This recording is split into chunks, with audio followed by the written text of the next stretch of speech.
देखो यार, अगर तुम लोग लूचा ब्रोज के फैन हो तो ये वीडियो तुम्हारे लिए होने वाले गए, क्योंकि एईडब्ल्यू में लूचा ब्रोज के फ्यूचर को लेकर बैक स्टेज से काफी बड़ी अपडेट आ चुकी है। एईडब्ल्यू में रेसलर्स के पुश करने को लेकर सौरभ शिकलैंड ने दो बड़े नाम रिवील कर दिए हैं। डब्ल्यूडब्ल्यूई में स्टिंग के पहले रिटायरमेंट को लेकर स्टिंग ने काफी बड़ा खुलासा कर दिया है। तो गाइस, वहीं एईडब्ल्यू के हेटर्स को लेकर टोनी खान का काफी कंट्रोवर्शियल स्टेटमेंट आ चुका है। तो गाइस, चलिए बिना किसी देरी के शुरू करते हैं इस वीडियो को। और सबसे पहले बात करेंगे एईडब्ल्यू के हेटर्स की। गाइस, यहाँ पर ये बात तो हम सभी लोगों को मालूम है, आज के टाइम पर जितना ही एईडब्ल्यू का फैंडम है उतना ही एईडब्ल्यू के हेटर है। और मोस्टली यहाँ पर डब्ल्यूडब्ल्यूई के फैंस के द्वारा ही एईडब्ल्यू कंपनी को हेट किया जाता है। और गाइस, सोशल मीडिया के ऊपर भी Eric Bischoff, Jim Cornette, Konnan Booker T सहित काफी सारे wrestling legend time to time AEW को ट्रोल करते गए और उनकी न्यूज को मैं कवर भी करता हूँ। बट यहाँ पर इन रेसलिंग लेजेंड्स के अलावा रेसलिंग बिजनेस में ऐसे कई सारे यूट्यूबर और रेसलिंग अकाउंट है जो एईडब्ल्यू को लेकर कंट्रोवर्शियल बातें बोलते गए।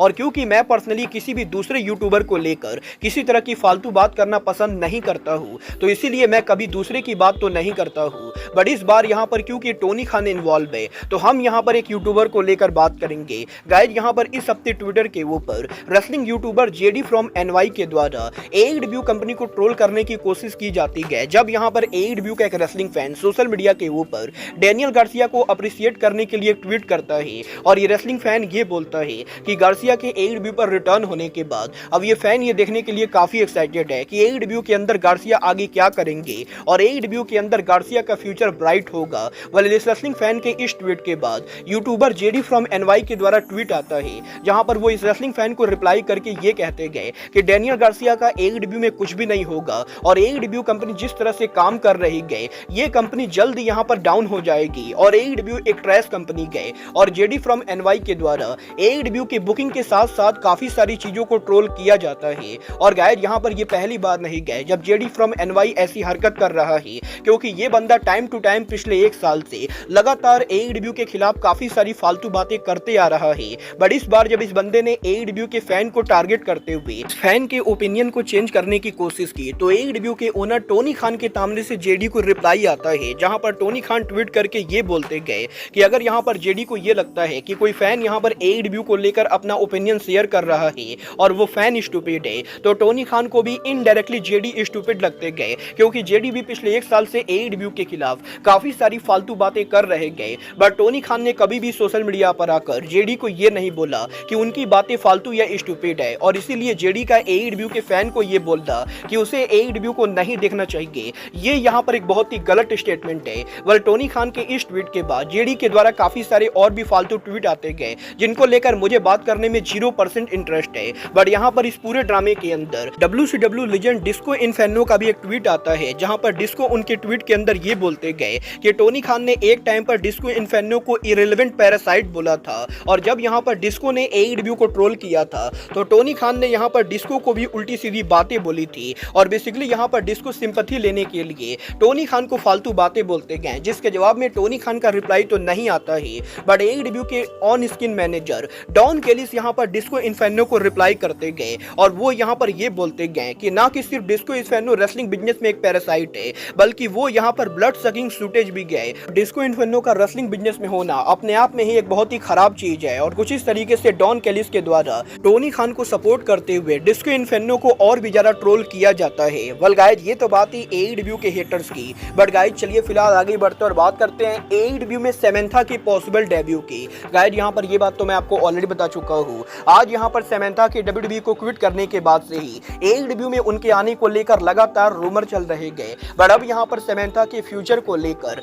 WON की बड़ी रिपोर्ट सामने आ रही है। गाइस, यहाँ पर डेव मेल्जर का ये कहना है कि सैमंथा का डब्ल्यूडब्ल्यूई के लीव करने का मेन रीजन डब्ल्यूडब्ल्यूई कंपनी का सैमंथा के आउटसाइड प्रोडक्ट को रोकना है। और गाइस, जैसा कि पहले भी काफी सारे रेसलर ये बता चुके हैं कि डब्ल्यूडब्ल्यूई कंपनी के अंदर कंपनी ये पॉलिसी रखती है कि अगर यहाँ पर कंपनी के रेसलर कोई और काम करते गए तो उन्हें यहाँ पर डब्ल्यूडब्ल्यूई को पैसे देने पड़ेंगे, नहीं तो वो यहाँ पर आउटसाइड प्रोजेक्ट के ऊपर काम नहीं कर सकते गए। और ये एक बड़ा रीजन था जिसकी वजह से मर्सिडीज मून ने डब्ल्यूडब्ल्यूई से वॉकआउट किया था। और यहाँ पर सैमंथा क्योंकि डब्ल्यूडब्ल्यूई के बाहर सिंगिंग के अंदर उनका करियर बनाना चाहते गए, तो इसीलिए सैमंथा को ना चाहते हुए ये डिसीजन लेना पड़ा कि वो यहाँ पर रेसलिंग के बाहर उनके अलग करियर को सपोर्ट करने के लिए रेसलिंग बिजनेस को क्विट करेंगी। और अगर वो डब्ल्यूडब्ल्यूई के ऊपर होती तो वो यहाँ पर कभी भी सिंगिंग के अंदर उनका करियर नहीं बना पाती। बट जहां तक बात रही अब समंथा के AEW पर आने की, तो गाइस WON का ये कहना है कि करंटली AEW के अंदर समंथा के आने को लेकर कोई भी बातें नहीं हुई गए, बट क्योंकि यहाँ पर रिको सेट AEW पर काम करते गए तो डेफिनेटली इस चीज के हाई चांसेस है कि वो AEW पर आएंगी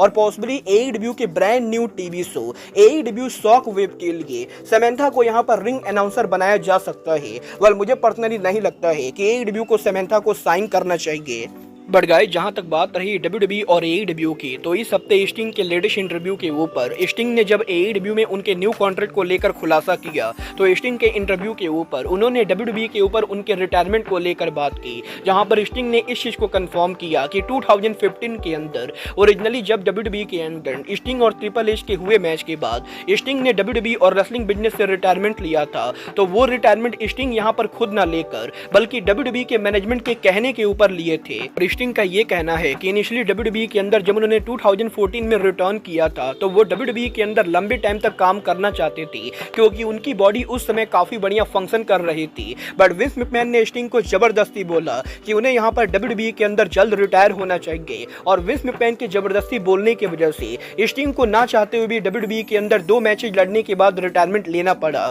और क्योंकि उस समय वो WWE के लिए काम करते थे तो इसीलिए उन्होंने प्रोफेशनल तरीके से बिहेव करते हुए WWE के अंदर उनका रिटायरमेंट ले लिया। बट उन्हें यहाँ पर ये बात हमेशा से मालूम थी कि WWE वो कंपनी नहीं होगी जहां पर वो उनका लास्ट मैच रेसल करेंगे और इसीलिए 2019 में टोनी खान के AEW के फाउंडेशन के बाद जब टोनी खान ने AEW के अंदर स्टिंग को रीच आउट किया तो स्टिंग ने बिना कुछ सोचे AEW को ज्वाइन किया और अब यहाँ पर वो इस चीज को लेकर काफी ज्यादा सेटिस्फाइड है कि वो यहाँ पर उनकी खुद की मर्जी से रिटायर हुए हैं, ना कि किसी और के बोलने से। वेल गाइस ये तो बात ही दी आइकॉन स्टिंग की, बट चलिए फिलहाल आगे बढ़ते और बात करते हैं AEW के farmer world champion swerve Stickland की। वेल गाइस इस हफ्ते स्वर्व स्टिकलैंड के लेटेस्ट इंटरव्यू के अंदर स्वर्व स्टिकलैंड ने AEW में अपकमिंग रेसलर्स के पुश को लेकर बात की, जहां पर स्वर्व का ये कहना है कि AEW के अंदर ऐसे कई सारे ब्लैक रेसलर हैं जो यहां पर स्वर्व के साथ पर्सनल ट्रेनिंग करते गए और स्वर्व पर्सनली ये बिलीव करते गए कि AEW के अंदर ऐसे 2 ब्लैक रेसलर हैं जिनको कंपनी को पुश करना चाहिए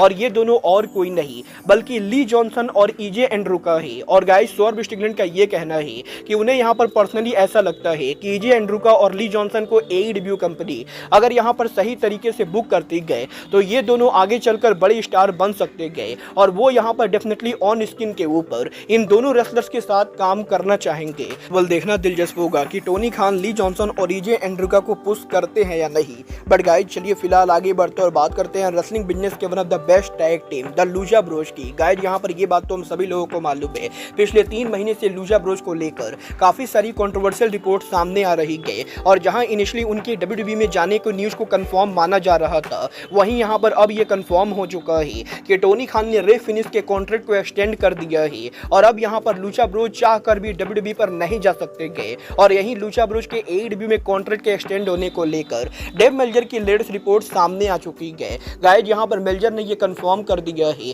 कि पेंटागन जूनियर के कॉन्ट्रैक्ट को एक्सटेंड नहीं किया गया है और पेंटागन का कॉन्ट्रैक्ट यहां पर बहुत ही जल्द ओवर होगा और आने वाले पॉसिबली कुछ ही दिनों के अंदर पेंटागन यहां पर पूरी तरह से फ्री एजेंट होंगे। बट जहां तक बात रही रे फिनिश की, तो रे फिनिश के कॉन्ट्रैक्ट को एक्सटेंड किया गया है और ये एक्सटेंशन 1 या 2 हफ्तों का ना होकर बल्कि बहुत ही ज्यादा लंबा कॉन्ट्रैक्ट एक्सटेंशन है और अब जबकि रे फिनिश के कॉन्ट्रैक्ट को एक्सटेंड कर दिया गया है तो इसका मतलब ये भी नहीं है कि रे फिनिश यहां पर AEW के ऑन स्क्रीन पर रिटर्न करेंगे, क्योंकि गाइस यहां पर ये टोनी खान का बिलीव है कि जो रेसलर यहां पर कंपनी को लीव करने वाले गए उन्हें यहां पर टीवी टाइम नहीं देना चाहिए और इसीलिए क्योंकि लूचा ब्रोज के कॉन्ट्रैक्ट के एक्सपायर होने के बाद वो इवेंचुअली यहां पर AEW को लीव करेंगे, तो इसीलिए कॉन्ट्रैक्ट के एक्सटेंड होने के बाद भी टोनी खान लूचा ब्रोज को टीवी पर वापस नहीं लाने वाले गए और भले ही लूचा ब्रोज के मेंबर रे फिनिश आने वाले लंबे टाइम तक AEW के कॉन्ट्रैक्ट के अंदर हो, बट वो यहां पर AEW के ऊपर अब यहां पर आपको दोबारा देखने को नहीं मिलेंगे। वेल देखना दिलचस्प होगा कि अगर यहां पर टोनी खान कॉन्ट्रैक्ट को एक्सटेंड करने के बाद भी लूचा ब्रोज को घर के ऊपर रखते गए तो इसके लेकर टोनी खान के ऊपर क्या कुछ बैकलैश आते गए। वेल आपको क्या लगता है, टोनी खान को लूचा ब्रोज को टीवी पर वापस लाना चाहिए या नहीं? आप लोग मुझे कमेंट करके बताइए। बट गाइज अब आज के इस वीडियो में बस इतना ही, मैं मिलता हूं आपसे अपने अगले वीडियो में। बट गाइज तब तक के लिए goodbye, good night and bang.